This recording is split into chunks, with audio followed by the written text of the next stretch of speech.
नमस्कार, आप देख रहे हैं चैनल न्यूज़। मैंने इनसे बजाय देखते सुबह की 10 ताज़ा खबरें।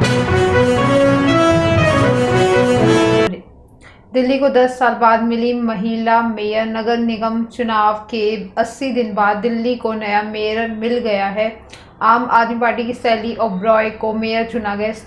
शैली को 150 वोट मिले। उन्होंने भाजपा की रेखा गुप्ता को 34 वोटों से हराया। दिल्ली को 10 साल बाद महिला मेयर मिली है। 2011 में भाजपा की रजनी अब भी आखिरी महिला मेयर थी। इसके बाद 2012 में शीला दीक्षित सरकार में दिल्ली नगर निगम को 3 हिस्सों में बांटा गया।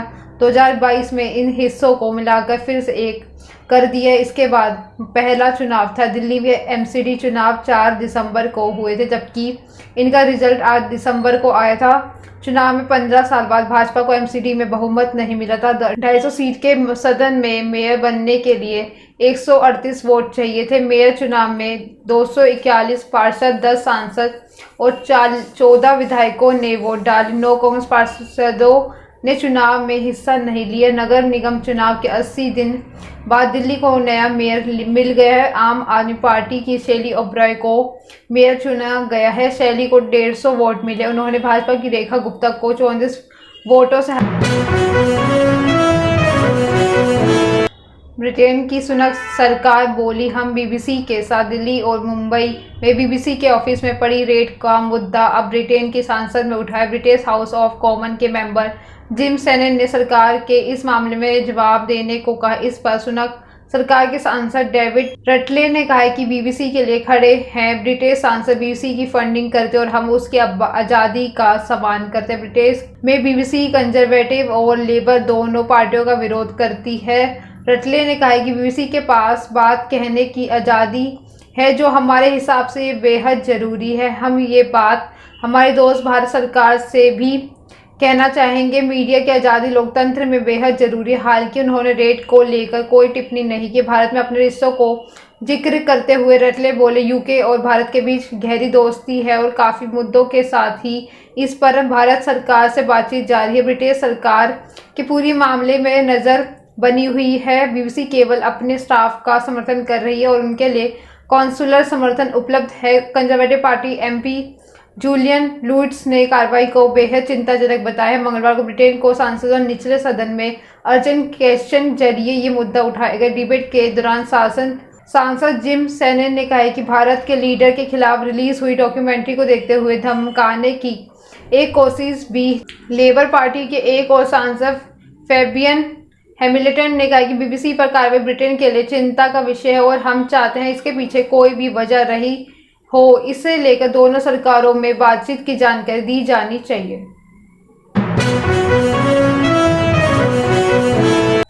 गहलोत बोले, संजीवनी घोटाले के एसओजी जांच में गजेंद्र दोषी। संजीवनी क्रेडिट कोऑपरेटिव सोसाइटी के घोटाले में सीएम अशोक गहलोत और केंद्रीय मंत्री गजेंद्र सिंह शेखावत के बीच जुबानी जंग शुरू हो गई। एक दिन पहले गजेंद्र सिंह शेखावत ने गहलोत पर हमला बोलते हुए उन पर राजनीतिक हत्या करने के लिए चरित्र हनन करने का आरोप लगाया है और गहलोत ने गजेंद्र सिंह पर पलटवार करते हुए दावा किया है कि संजीवनी घोटाले के बाकी दोषियों की तरह ही गजेंद्र सिंह के खिलाफ भी जुर्म साबित हो चुका है। सीएम अशोक गहलोत ने शेखावत पर निशाना साधते हुए कहा कि केंद्रीय मंत्री संजीवनी को ऑपरेटिव सोसाइटी लिमिटेड घोटाले के मामले में जनता को भ्रमित करने का प्रयास कर स्पेशल ऑपरेशन ग्रुप एसओजी की जांच में दूसरों गिरफ्तार किए जा चुके अभियुक्तों के समान धराव उनके ऊपर जुर्म प्रमाणित हो चुका है। वो इस बात को अच्छे से जानते हैं कि सिंह जानते हैं कि 1 लाख से ज़्यादा पीड़ितों की जिंदगी भर की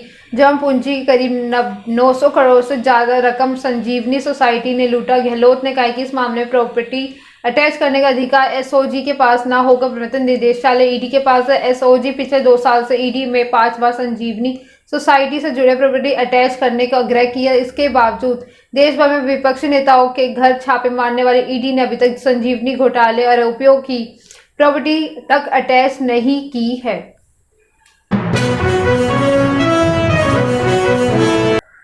कांग्रेस में बदलाव की तैयारी, फंडिंग, ग्राउंड कनेक्शन पर फोकस। रायपुर में होने वाले अधिवेशन से पहले कांग्रेस में बड़े बदलावों की तैयारी की जा रही है। फोकस नेताओं पर वर्कर्स के बीच कनेक्शन और पार्टी फंडिंग पर है। कांग्रेस में मेंबरशिप फीस बढ़ाई जा सकती है और fund Congress working committee CWC members के लिए चुनाव भी हो सकता। रिपोर्टर्स में सूत्रों के हवाले में बताया जा रहा है कि राज्य कांग्रेस कमेटी मेंबरशिप की फीस 10,000 रुपये की जा सकती है और अभी 100 रुपये बड़ी फीस, 400 रुपये डेवलपमेंट फीस, 300 पार्टी मैगजीन संदेश के लिए होंगे। All India Congress committee membership 3,000 हो सकती है। 5 साल का मेंबर 10,000 रुपये डेवलपमेंट फीस देनी होगी। सूत्रों के मुताबिक पार्टी लीडरशिप का मन है कि फीस बढ़ने के वर्कर्स पार्टी के ज्यादा जिम्मेदार होंगे।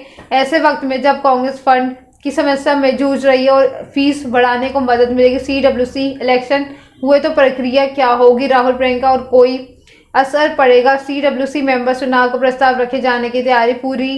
पूर्व पार्टी अध्यक्ष, पूर्व प्रधानमंत्री, लोकसभा और राज्यसभा में पार्टी के नेता, संसदीय दल के अध्यक्ष सीधे CWC के मेंबर्स चुने लिए जाएंगे। राहुल अध्यक्ष रह चुके हैं तो उनकी मेंबरशिप को लेकर संशय है नहीं, लेकिन प्रियंका को चुनाव लड़ना होगा। पार्टी सूत्रों का कहना है कि अगर चुनाव हुआ तो प्रियंका को बहुमत में वोट मिल जाएंगे। गुलाबचंद कटारिया असम के राज्यपाल बने। राजस्थान विधानसभा में नेता प्रतिपक्ष और बीजेपी कटावन नेता रहे गुलाबचंद कटारिया असम के राज्यपाल बन गए हैं। बुधवार को असम के मुख्य न्यायाधीश संदीप मेहता ने गुवाहाटी में कटारिया को राज्यपाल पद की शपथ दिलाई। इस दौरान असम के CM हिमंत बिस्वा, राजस्थान बीजेपी के प्रदेश अध्यक्ष सतीश पुनिया, नेता प्रतिपक्ष राजेंद्र राठौर समेत बड़ी संख्या में बीजेपी नेता मौजूद रहे। इसमें पहले कटारिया के मंगलवार को उदयपुर से असम के लिए परिवार के साथ चार्टर प्लेन में असम के लिए रवाना हुए। इस दौरान गुवाहाटी एयरपोर्ट पहुंचने पर गुलाबचंद कटारिया को रेड कारपेट वेलकम दिया गया। असम के प्रमुख राजनेता, नौकर साथ सेना, पुलिस, आला अधिकारी कटारिया के प्रोटोकॉल में मौजूद रहे। बता दें कि 12 फरवरी को असम राज्यपाल में पद के लिए गुलाबचंद कटारिया के नाम का ऐलान हुआ। 10 दिन हो चुके, बीजेपी अभी तक अपना नेता प्रतिपक्ष नहीं तय कर पाई। असम के नवनियुक्त राज्यपाल गुलाबचंद कटारिया को भाजपा में सभी पदों में मुक्त कर दिया। पार्टी में उनकी विधायकी एवं नेता प्रतिपक्ष में पद में इस्तीफा मंगलवार को स्वीकार कर दिया है। प्रदेश अध्यक्ष डॉक्टर सतीश पूनिया ने ये जानकारी दी है। हालांकि सदन में पार्टी का नेता कौन होगा अभी तय नहीं किया जा सका है।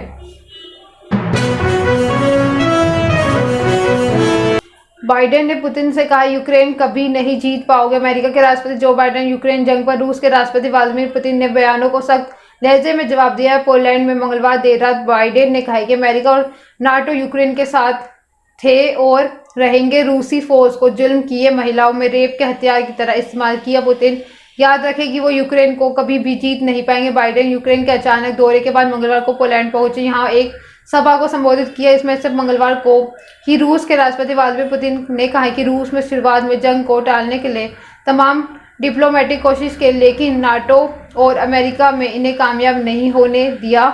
हम अब बातचीत चाहते हैं कि लेकिन इसके लिए शर्तें मंजूर नहीं है। बता दें कि रूस यूक्रेन में 24 फरवरी को 1 साल पूरा हो रहा है। रूस के राष्ट्रपति पुतिन मंगलवार दोपहर सांसद संबोधित किया था। इस दौरान उन्होंने कई मुद्दों पर बात की। पुतिन ने कहा कि सच्चाई ये है कि जंग की शुरुआत वेस्टर्न पावर्स की वजह से हुई। हमने उस वक्त भी मुमकिन कोशिश की। वो लोग कीव यूक्रेन के कंधों पर रखकर बंदूक चला रहे और उन्हें मूर्ख बना रहे हैं। हम अपने वतन की हिफाजत करना बखूबी जानते हैं। अमेरिका और उनके साथी महज अपना दबदबा बढ़ाने की साजिश के खातिर दूसरों को मोहरा बना रहे। वेस्टर्न पावर ने जंग के चित्र को बोतल से बाहर निकाला और वो ही इस वापस बोतल में डाल रहे हैं। हम तो सिर्फ अपने देश और लोगों की हिफाजत करना चाहते हैं और यही कर भी रहे हैं।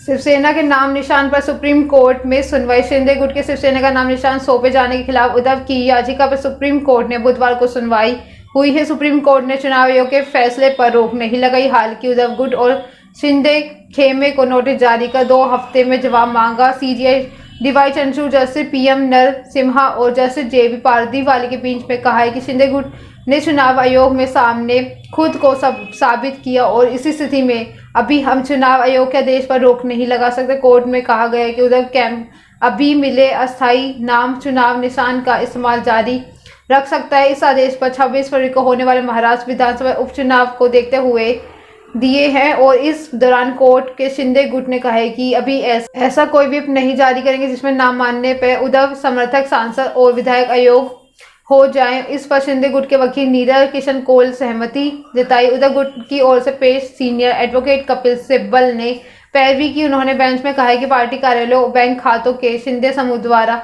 दिया जा रहा है, इसमें कोर्ट यथास्थिति बनाए रखने पर आदेश है। हालांकि बेंच ने मानने से इनकार कर दिया। शिंदे गुट ने उद्धव गुट को याचिका पर पहले सुप्रीम कोर्ट के कैवियट दाखिल की। इसमें कहा गया है कि सुप्रीम कोर्ट कोई भी फैसला देने से पहले उसका पक्ष जरूर सुने।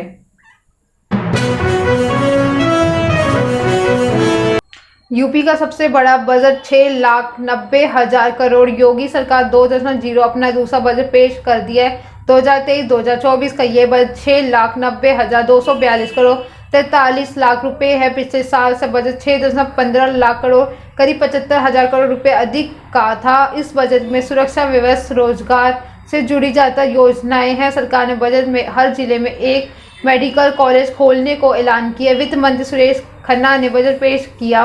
बजट के बाद सीएम योगी ने प्रेस कॉन्फ्रेंस में कहा कि उन्होंने कहा कि ये बजट यूपी के देश के सबसे बड़ी इकोनॉमी के तौर पर है स्थापित करने के लिए होगा। 1 ट्रिलियन इकोनॉमी के नींव साबित होंगे। आज का बजट 6,90,000 करोड़ से ज़्यादा है। साल 2016-2017 करीब 3,40,000 आसपास था। हमने बजट के दायरे को बढ़ाया है। उन्होंने आगे कहा कि जनता अतिरिक्त टैक्स लगाया बिना महंगाई को कंट्रोल किया। 45-40% से ज़्यादा राजस्व मिल रहा है। इको कनेक्टिविटी 2 एयरपोर्ट थे, आज 9 एयरपोर्ट काम कर रहे हैं। आने वाले 2 साल में 21 एयरपोर्ट होंगे। गोवंश है कि देखभाल के लिए बजट में 750 करोड़ की व्यवस्था की गई है। 70 लाख में बिकी एलिसा हीली यूपी वॉरियर्स की कैप्टन। ऑस्ट्रेलिया के सलामी बल्लेबाज एलिसा हीली को WPL की टीम यूपी वॉरियर्स के कैप्टन सौंपी गई है। बुधवार को टीम मैनेजमेंट में सोशल मीडिया पर इसकी जानकारी दी है। टीम ने एलिसा हीली के ऑक्शन में 70 लाख रुपए में खरीदा। हीली विमेंस क्रिकेट दुनिया के सबसे घातक सलामी बल्लेबाजों में से एक है। यूपी वॉरियर्स में ऑस्ट्रेलिया की हीली साबित 11 घरेलू और 6 विदेशी खिलाड़ी शामिल है। अपना पहला मुकाबला गुजराती जॉइंट्स के खिलाफ 5 मार्च शाम 7:30 बजे डिवाइड पार्टी स्टेडियम में खेली गई। ऑस्ट्रेलिया के सलामी बल्लेबाज Alyssa Healy WPL team UP warriors की कैप्टन सौंपी गई। बुधवार को टीम मैनेजमेंट सोशल मीडिया पर इसकी जानकारी दी। एलिसा हीली ऑक्शन 70 लाख रुपए में खरीदे। हीली विमेंस क्रिकेट दुनिया के सबसे घातक सलामी बल्लेबाज में से एक है।